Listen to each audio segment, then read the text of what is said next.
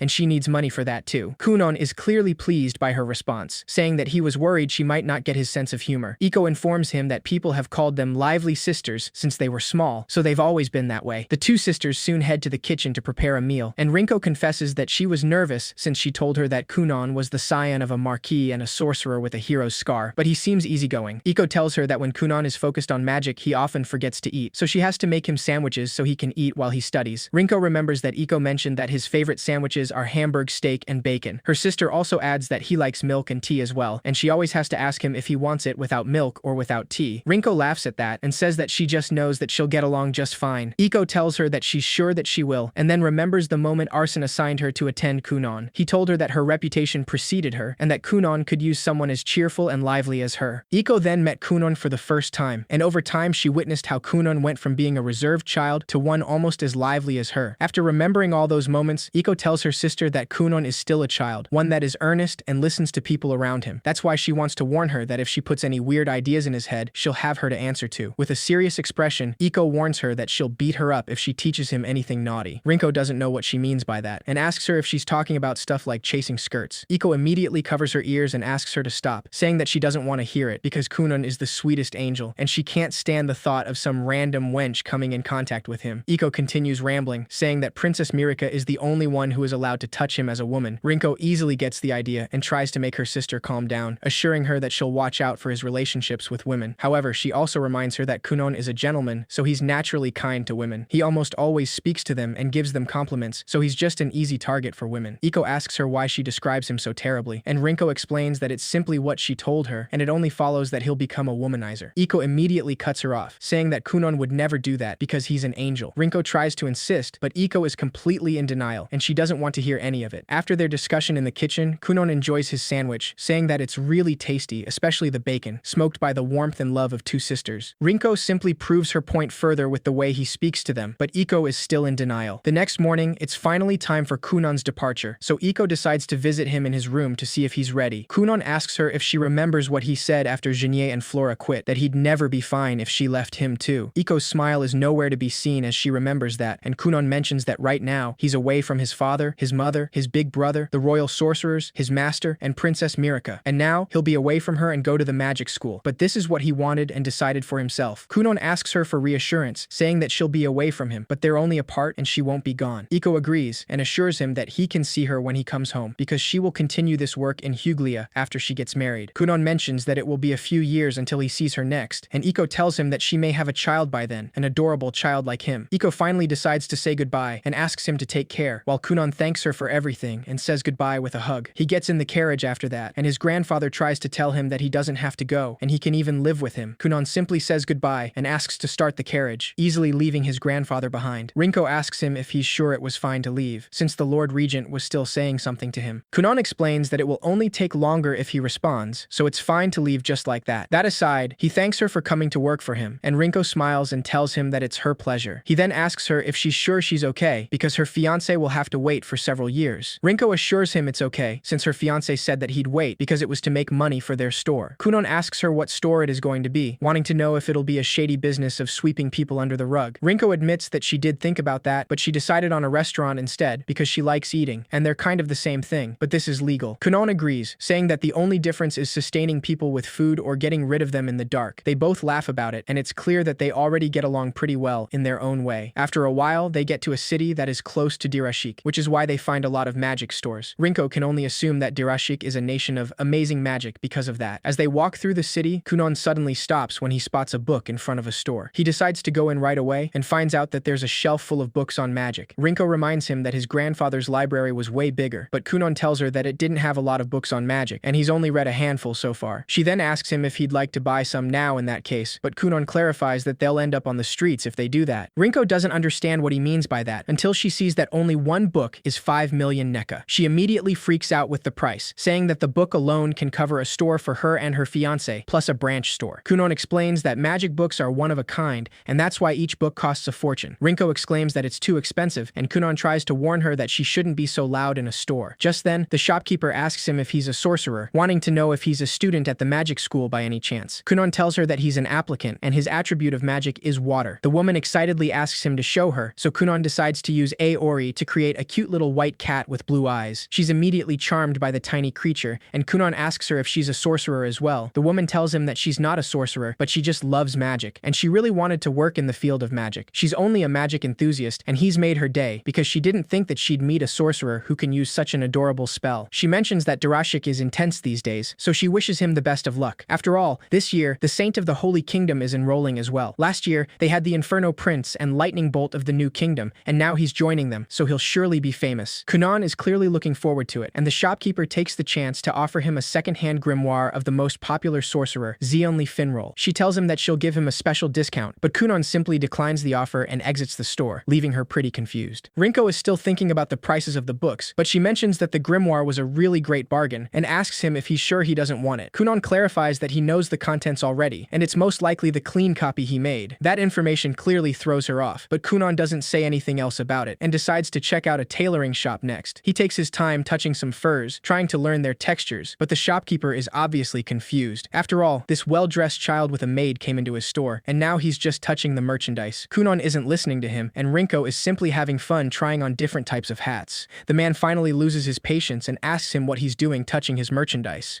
Kunon asks him to pay him no mind, and explains that he was trying to memorize the texture, because simple words like cloth and fur can cover diverse textures. The shopkeeper is a little intrigued by this, so he informs him that the fur he's holding is dark fox fur, and it is very rare, so he should touch it. Without letting him finish, Kunon uses Aori to create a realistic dark fox, taking him by surprise. The man is clearly surprised by how real it feels, and asks him if he can reproduce anything if he knows the texture. Kunon confirms it, saying that he can only reproduce shape and texture for now. The man reluctantly asks him if he can reproduce a woman in that case, but Rinko immediately jumps at him and asks him what he's suggesting to a child. The shopkeeper instantly panics and apologizes, but Rinko tells him that an apology isn't going to cut it because he's tainting Kunon's precious ears. Kunon calmly says that reproducing a human is too complicated, so he can't do it, and he gets yelled at a lot if he does. Rinko quickly gets him out of the store, saying that this store is just for trashy adults. The shopkeeper desperately apologizes again and explains that he only asked on impulse because he has a crush on a lady. Rinko suddenly opens the door just to warn him to shut his mouth with a threatening expression, saying that he'll taint Kunon's heart too. She goes back with Kunon and tells him that this town is bad for his education, so they must hurry to Durashik. Kunon simply walks away from the store and mentions that she's scarier than Iko when she's mad. As soon as they leave, the Saint of the Holy Kingdom enters the store, saying that she's been told that he has a rare scarf made of dark fox. She suddenly notices the dark fox he's holding, and the other girls mention that they thought they didn't like humans. The shopkeeper tries to explain, but the Saint can instantly tell that it's a spell, and with only one touch, the dark fox turns into water, getting his pants wet. The Saint apologizes for that, saying that she didn't expect it to be water. Meanwhile, the other girls inspect the water on the shopkeeper's pants, trying to analyze the amount of magical power used. The shopkeeper just wonders what kind of torturous day it is, while the Saint simply thinks about the fact that this is a spell outside of her knowledge. Soon enough, Kunon and Rinko finally get to Durashik, and he's finally at the magic school. Rinko tells him that he should rest, and asks him if he'll live in a dorm from now on. Kunon informs her that basically all students at the magic school will live in the dorm, and if they ask, an attendant can live with them. Unfortunately, when they get to reception, the woman there informs them that the dorm is full and there's no vacancy. The application for the dorm is long past due, something Kunon didn't know, because Xianli never mentioned that to him. Before they leave, the receptionist gives them a list of real estate agents, saying that they give it out to the applicants who couldn't get into the dorm. Thanks to that, Kunon soon finds a rental house where he and Rinko can live without problems. In the meantime, a man and a woman deliver the list of incoming students at the School of Magic, saying that some are eligible for the advanced class. The man mentions that one of the students apparently is a student of Xianli Finrol, and it is surprising enough that Xianli took a student at all, which makes him stand out even more. The next day, at the entrance exam check-in, the receptionist tells Rinko that no one can enter except for the students and authorized people. Rinko tries to bribe her with a coin, but this obviously doesn't work, so she has no choice but to be left out. Kunon follows the receptionist and tells her that he doesn't know what to call her, but not having a name is also tantalizing. The receptionist doesn't understand what he means because she does have a name, but she only then realizes that she hasn't introduced herself. Without realizing, she ends up revealing that her name is Lubella, and Kunon is pleased to finally know her name. Lubella decides not to say anything about the way he speaks, and asks him to wait with the other students for now. The Saint is with the other students about to take the entrance exam, and the three of them instantly notice Kunon's eye patch and cane, but no one says a word about it. Kunon uses his glass eye to see them as well, and notices that the first guy has some kind of lizard on his shoulder. The other student is surrounded by some white particles, while the Saint has a holy light coming from her back. Without hesitation, Kunon approaches the Saint of the Holy Kingdom and excitedly greets her, saying that he's never met a light attribute sorcerer before. The Saint keeps a flat expression and asks him how he dares behave so familiarly with her. Kunon entirely ignores that question and mentions that light is the only attribute that allows her to heal, so he has a lot of questions. The Saint straight up tells him that if he's trying to hit on her, then the answer is no, but Kunon insists, since he wants to know more about her magic. He even offers her some sweets in exchange, and the other applicants can tell that he's quite a character. The Saint simply asks him what he plans to do after she tells him about light magic. After all, light stands higher than other attributes, and she doesn't know if inferior magic can learn from superior magic. Kunon is left a little confused by this, and one of the applicants mentions that there's no clear hierarchy in magic. Seeing their reaction, the Saint clarifies that she's not aware of this herself, but she lacks emotions compared to other people. That's why even if she thinks that she's speaking normally, they might feel offended, and she wanted to let them know that in advance. The Saint explains that she's a hero's scar, star, and Kunon realizes that, just like him, she carries the curse of the Demon Lord. However, that only makes him feel more excited, and he tells her that that only makes her more fascinating, so he wants to hear more, because he's sure that it's fate that they met here today. The saint lets him know that she has no idea what he's talking about, though, and the professor soon interrupts their conversation,